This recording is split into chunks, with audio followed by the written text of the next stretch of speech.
Hi everyone, Sarah here, your English coach, helping you to develop the communication skills, confidence and fluency you need to speak freely at work so you can thrive in your career in the UK.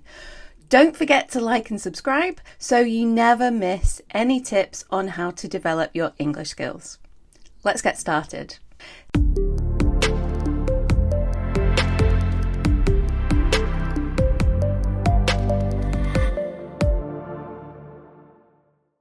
In today's video, I want to share some practical tips to help you find professional work in your field in the UK.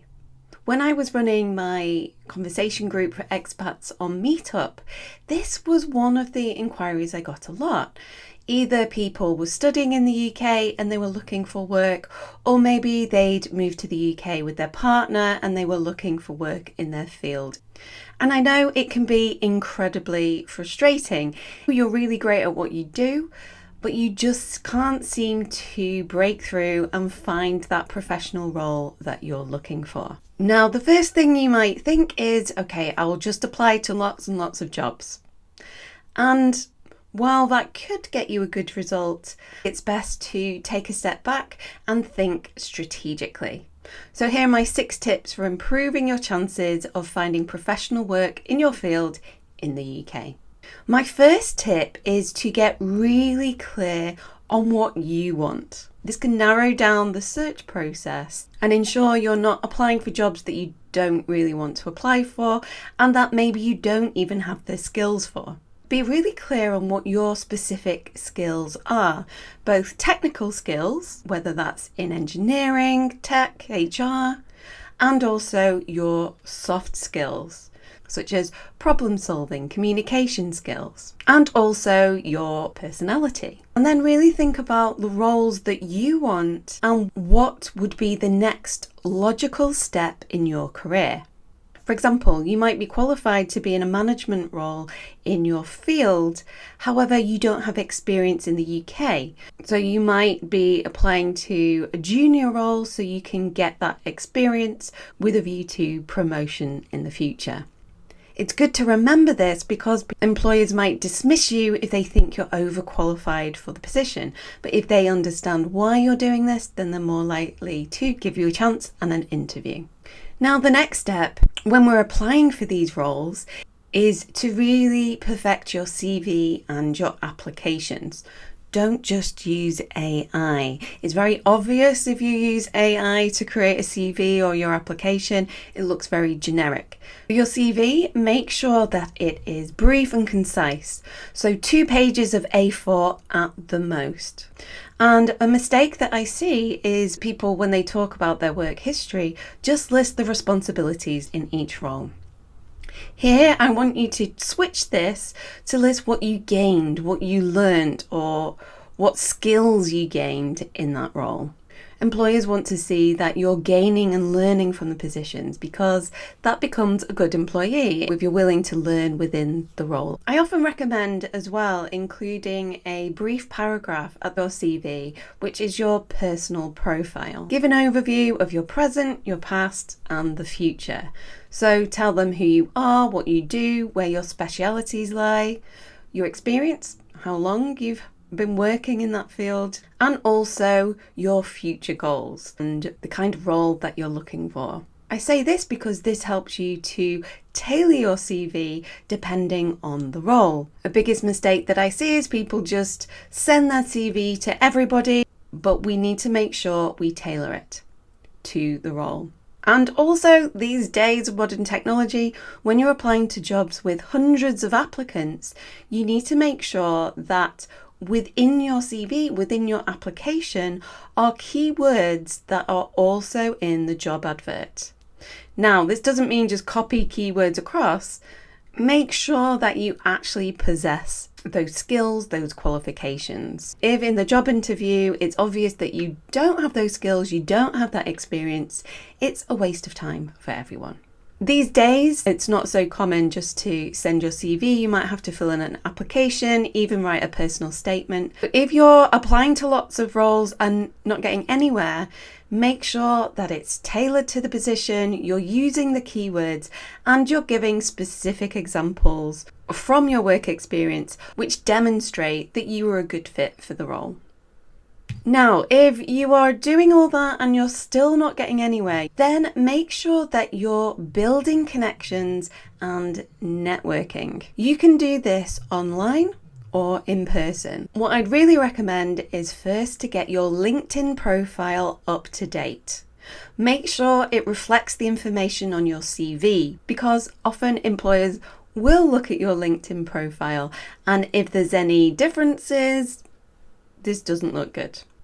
Once you've done this, you can network on LinkedIn.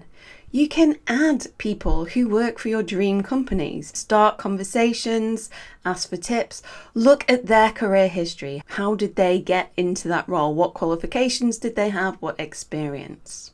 Companies that you'd love to work for, follow their page, read their articles, comment on their articles, comment on people's posts.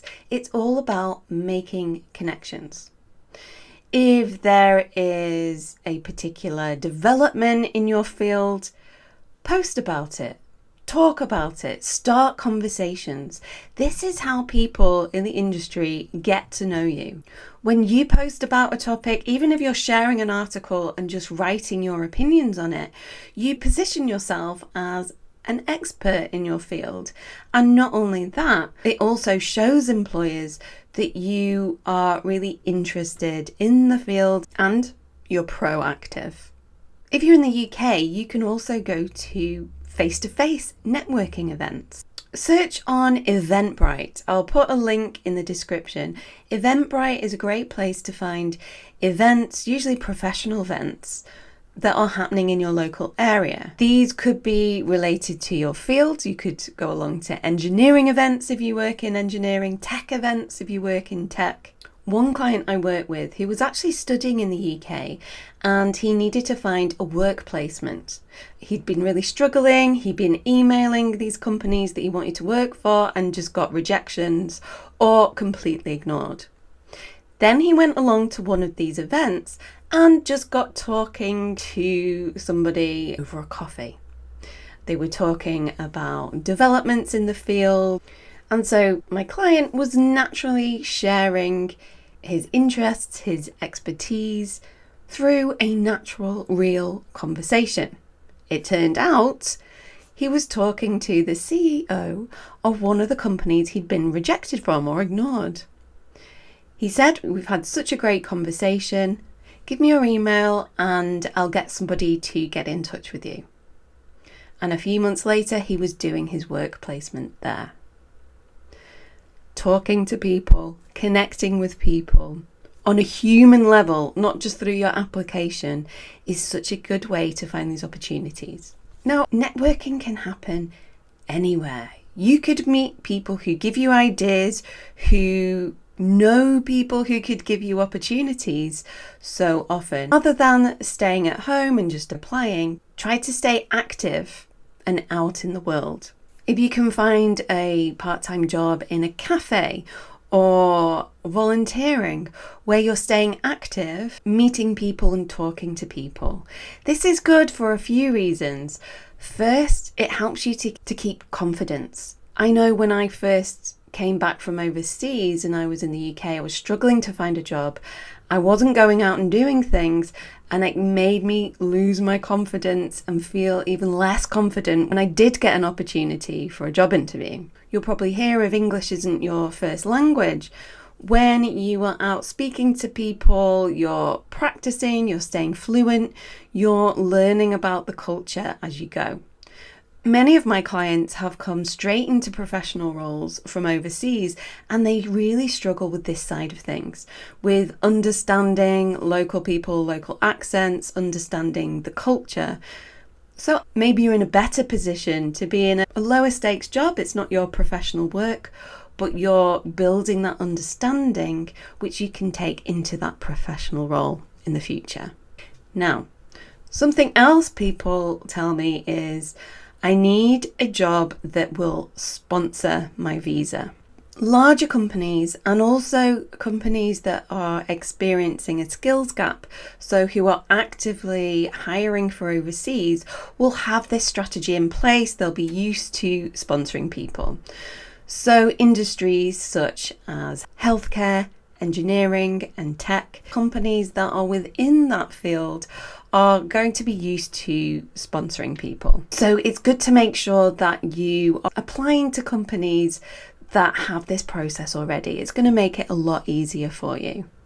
Now, if you don't work in those fields, you don't have the technical abilities, then think strategically.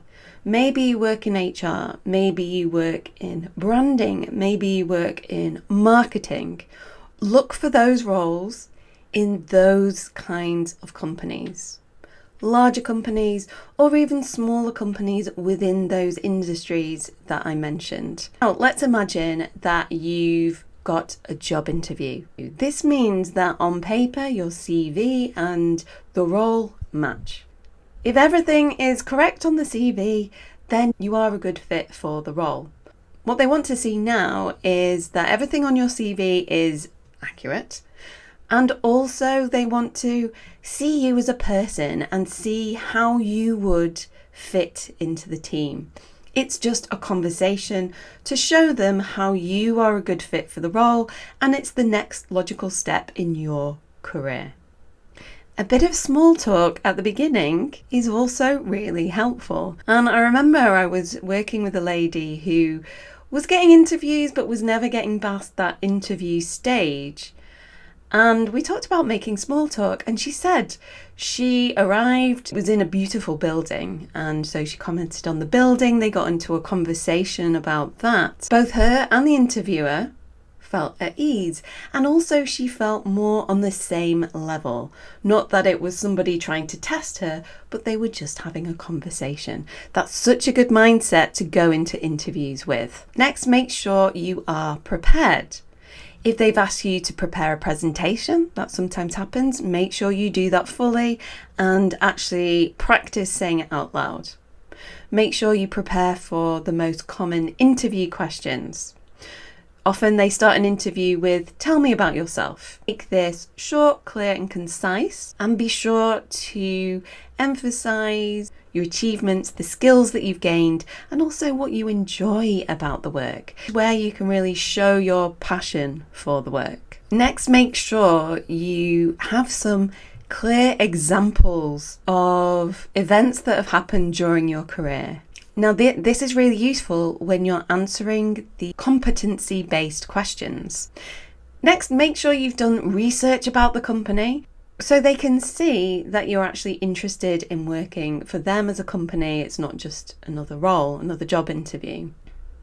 And have some questions for them, real questions that you really want to know. It is a two-way conversation. And finally, when you're in that job interview, speak from the heart. But when you're giving these examples, as you're speaking, tune into how you felt, if you felt proud. This will make you seem more human. In the world of AI, we want humans. It shows your personality, and they can see whether personality-wise and attitude-wise, you're a good fit for the team. Good luck with your job hunt. Let me know in the comments if you'd like to see more tips on job interviews. See you on the next video.